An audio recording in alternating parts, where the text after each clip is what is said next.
চলে আসুন, আমি মতিন, আমার সঙ্গে আছে যতীন। বস এই গ্রামে তো প্রথমবার আসছি, লোক তো অনেকজন দেখতে পাচ্ছি, আর কি মাইরা নিব। শোন যতীন, অনেকক্ষণ ধরে তো ঘুরছি, একটা জায়গা থেকে বসতে হবে, পাড়ার লোকের এমন কি মারতে হবে, বুঝলি? খালি হাতে যাওয়া যাবে না। চল দাদু, এদিকে আসেন। দাদু, আপনার মাথায় ব্যথা, কোমরে ব্যথা, আমার কাছে আসবেন, আমি মতিন, আমার সঙ্গে আছে যতীন। আপনাকে আমি এমন একটা ওষুধ দিয়ে দিব, আপনার এই ব্যথা আর থাকবে না। বলেন দাদু, আপনার সমস্যা কি? আপনার পায়খানা হয় না?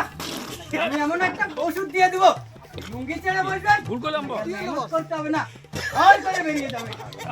চল, খালি হাতে আর যাওয়া যাবে না। ওখানে কবিরা ছিল, এটা চল চল কবিরা।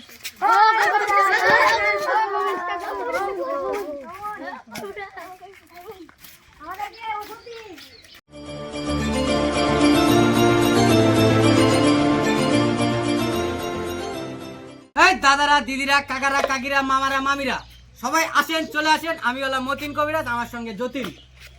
আপনার দাঁড় হয় না, আপনি দাঁড় হতে পারেন না, আপনার কোমরে ব্যথা, হাঁটুতে ব্যথা, মাথায় ব্যথা, গিরাই গিরাই ব্যথা, আজকের ব্যথা, কালকের ব্যথা, 10 বছরের ব্যথা, 15 বছরের ব্যথা, 20 বছরের ব্যথা, আপনি চলে আসুন। আপনাকে এমন একটা তেল দিব, যে তেল লাগালে আপনার ব্যথা আর থাকবে না।